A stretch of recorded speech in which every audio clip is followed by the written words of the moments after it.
Hello à tous, et là je vous emmène ici dans un pays inconnu. C'est une péninsule qui fait près de 1400 km de long et 500 km de large dans sa partie maximale. Cette péninsule, elle est traversée en son centre par une grande chaîne de haut relief qui fait plus de 1200 km de long. C'est plus que les Alpes. Et vous voyez, pour vous rendre compte, je mets une vue de la France sur Google Earth à la même altitude dans l'espace, c'est-à-dire à 300 km au-dessus du sol. Cette péninsule, elle a presque la forme d'un poisson, avec deux paires de nageoires en dessous, une nageoire caudale est un dos rond avec une nageoire dorsale. Cela lui va très bien car la pêche joue un rôle important dans l'économie de ce pays. Est-ce que vous voyez où est-ce que cela peut être? Alors je vais vous aider un peu. Je vais remettre la vue dans son orientation vers le nord en haut. Et les habitants, ce sont les Koryak. Et logiquement, cette péninsule, elle devrait s'appeler la Koryaki. Mais administrativement, la Koryaki ne constitue qu'une partie, la partie nord de cette grande péninsule. Et cette péninsule, c'est le Kamtchatka. Nous sommes en Asie, en Extrême-Orient russe. Alors du point de vue géologique, le Kamtchatka, c'est un pays extraordinaire, qui à lui seul est un concentré de grosses particularités géologiques. Déjà, le Kamtchatka, il s'est construit par la subduction de la plaque pacifique sous la plaque dite d'Okhotsk, qui est une microplaque coincée entre la plaque nord-américaine et la plaque pacifique. Le Kamtchatka, il domine à l'est la grande fosse océanique que l'on appelle la fosse des Kouriles Kamtchatka. Le taux de convergence des deux plaques, il est élevé, puisque l'on n'est pas loin du 10 cm par an. Toute la partie orientale du Kamtchatka, c'est donc un arc volcanique qui fonctionne depuis le Crétacé au moins, et qui est nourri par le magmatisme d'arc généré par la subduction de plaques océaniques. Le Kamtchatka, c'est aussi un endroit juste à proximité d'un point triple de plaques tectoniques. Point triple qui constitue l'extrémité ouest de l'arc volcanique des îles Aléoutiennes. Le Kamtchatka, c'est une des régions volcaniques les plus actives dans le monde. Et le Kamtchatka, ce sont aussi des stratovolcans qui sont parmi les plus élevés dans le monde aussi. Alors ces volcans du Kamtchatka, ils sont répartis le long de trois ceintures principales. Vous avez la plus longue, et celle qui se voit le mieux sur les photographies aériennes. C'est la chaîne dite de Sredini. Puis plus à l'est, vous avez une plaine, de forme allongée, orientée dans une direction nord-nord-est, sud-sud-ouest. C'est un graben, c'est un fossé d'effondrement. C'est la plaine centrale du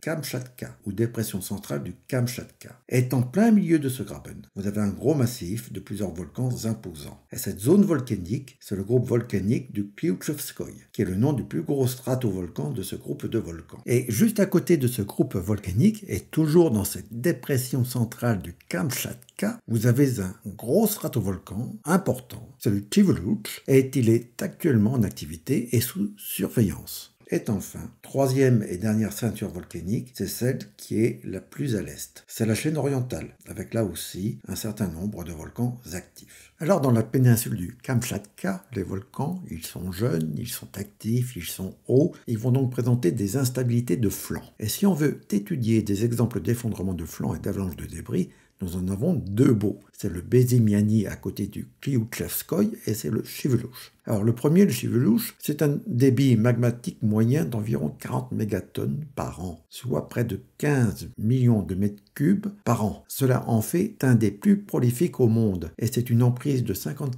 km de diamètre environ à la base. Et c'est un édifice qui a été maintes fois détruit et reconstruit par des éruptions paroxysmales. Et presque à chaque fois, ce sont des éruptions pliniennes avec des effondrements de flancs et d'avalanches de débris qui vont alterner avec des périodes plus tranquilles de croissance de dômes et de coulées de lave. La partie la plus ancienne, le vieux Chiveluch, elle est là. Elle remonterait à près de moins 65 000 ans. La caldeira d'avalanche, elle est immense. Elle fait près de 9 km de diamètre. Vous la voyez? Et ces dépôts d'avalanche de débris, ils sont maintenant recouverts par la forêt, mais on les devine ici. L'éruption de 1964, c'est aussi comme le mont Saint-Helens. Cela a commencé par une grande avalanche de débris d'environ 1,5 milliard de mètres cubes et qui a parcouru près de 16 km. Cela a laissé une caldeira d'avalanche plus petite, d'environ 2 km de diamètre et dans laquelle un nouveau dôme s'est extrudé.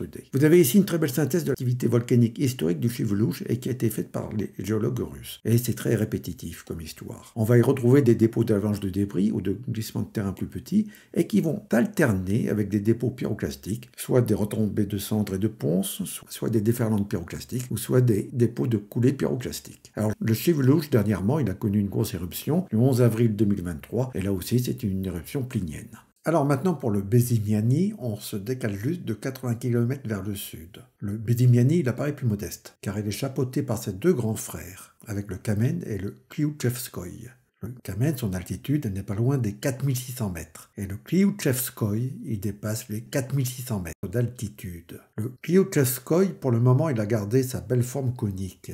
Mais le Kamen et le Bezimiani, tous les deux, ils ont connu des effondrements de flancs. Et ils présentent les formes typiques de stratovolcans, avec des sommets entaillés par des calderas d'avalanche en forme de fer à cheval et avec d'importants volumes de dépôts d'avalanches de débris. Le Kamen, c'est une éruption qui date de plus de 1000 ans. Au contraire, le Bezimiani, c'est un volcan qui a été dormant depuis près de 1000 ans. On pensait qu'il était peut-être éteint, et c'est pour cela que les Russes ne lui avaient pas donné de nom, car Bezimiani en russe, cela veut dire sans nom. Et ce Bezimiani, il s'est réveillé en octobre 1955. Cela commence par un panache volcanique de 8 km et des retombées de cendres autour de 60 km à la ronde. Et puis, le 30 mars 1956, c'est le paroxysme. C'est une éruption latérale qui fragilise le flanc est du Bezimiani, et là, c'est une bonne partie du flanc est qui commence à glisser. La suite, elle est classique, éruption plinienne, avalanche de débris, panache volcanique, écoulement pyroclastique, retombée de cendres et lave. Et enfin une excroissance d'une lave très visqueuse en forme de dôme se remet à pousser dans la caldeira d'avalanche. Voilà, c'est fini pour cette vidéo sur les volcans du Kamchatka. On retiendra que le Kamchatka, c'est une vraie machine à fabriquer des volcans et à faire des éruptions volcaniques. Et ça, c'est à cause du fort taux de convergence entre la plaque d'Okhotsk et la plaque pacifique. On retiendra aussi que les volcans, en fait, eh bien, c'est toute une machinerie qui sert à recycler vers l'atmosphère et l'hydrosphère l'eau et tous les éléments chimiques qui ont été piégés dans la lithosphère océanique. À bientôt!